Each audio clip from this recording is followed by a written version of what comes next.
Hi, everyone. Good morning to you all. My name is Ceasar McDowell, and I'm just thankful for the privilege to be here.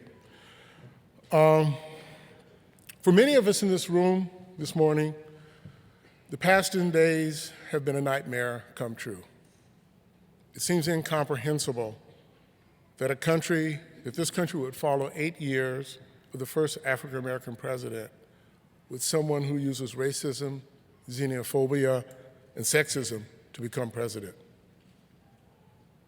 But when I hear people speaking up to protest those who are frightened, to protect those who are frightened and scared, I know there's an America that wants to be.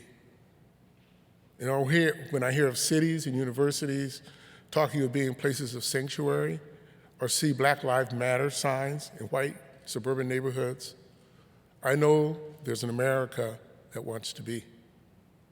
And when I see protesters in the streets by the thousands denouncing the hatred, fear, and divisiveness, and the othering of most of America, I know there's an America that wants to be. When I look into this auditorium this morning, full of people heeding the call for dialogue on race, I understand there's an America that wants to be. It's an America where your ability to have a quality life, freedom, and happiness is not dependent on the color of your skin, the God you worship, or the person you love. There is an America that wants to be. But for that America to be, we have to confront the legacy and persistent power of racism. And dialogue is an essential part of that confrontation. But I want to be clear about a couple of things. There's already a dialogue about race going on in America and Boston. It is a dialogue between America that wants to be and an America that might be. But much of it is a dialogue in isolation, where people talk mainly to those like themselves. It happens on the left, it happens on the right. Some of it is a silent dialogue. It is a dialogue Debbie mentioned, the dialogue that continues to feed structural racism and bias. For example, it's a dialogue that we had in this country that said those who were addicted to crack cocaine were criminals, and those who fall victim to opioids are patients.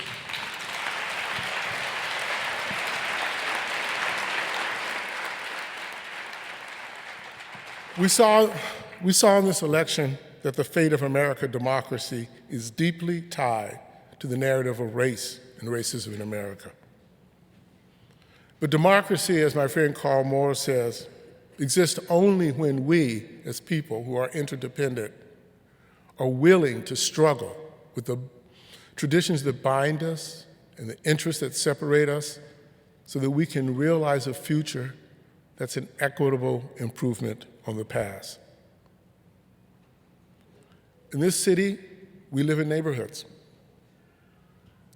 And those neighborhoods sometimes don't come together. That is true everywhere in the world.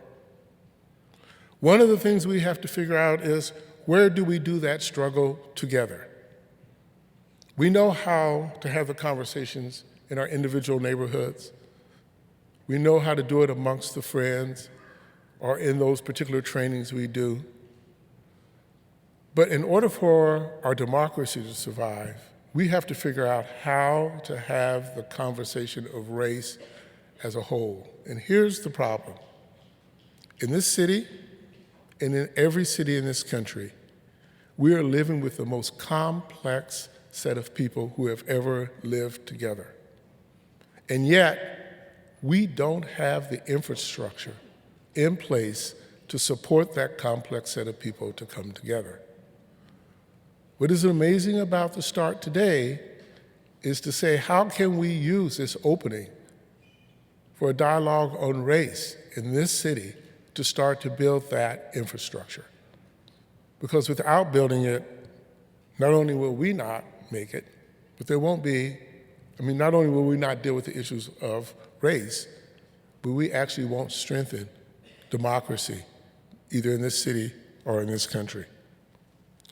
So I say we need to create this new civic infrastructure.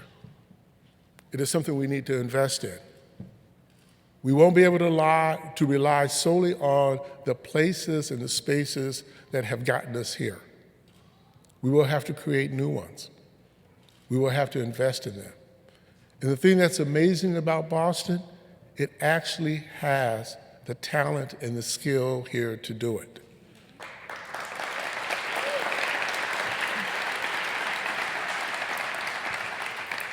We will just have to realign some of our resources and some of our energy to make that happen.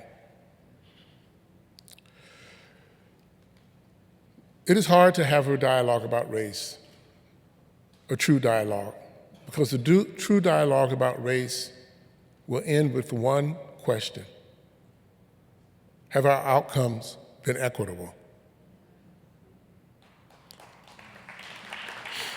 And so, be that in our families, we can ask that question. In our neighborhoods, we can ask that questions. In our businesses, we can ask that questions. In our policies, we can ask that question. And in order for the answer to be yes, they are an equitable improvement on the past, who's in the room when we are discussing how we are going to get there matters. So the dialogue is not just the dialogue that is the intentional spaces to talk about race. It is the dialogue of the everyday that we need to challenge, that we all need to be in being together. And I hope Boston, and I know it can actually demonstrate for this country that yes, we realize the infrastructure for what we need for democracy doesn't exist, but we can build it here. And we can use our conversation around race as the anchor for a new democracy. Thank you.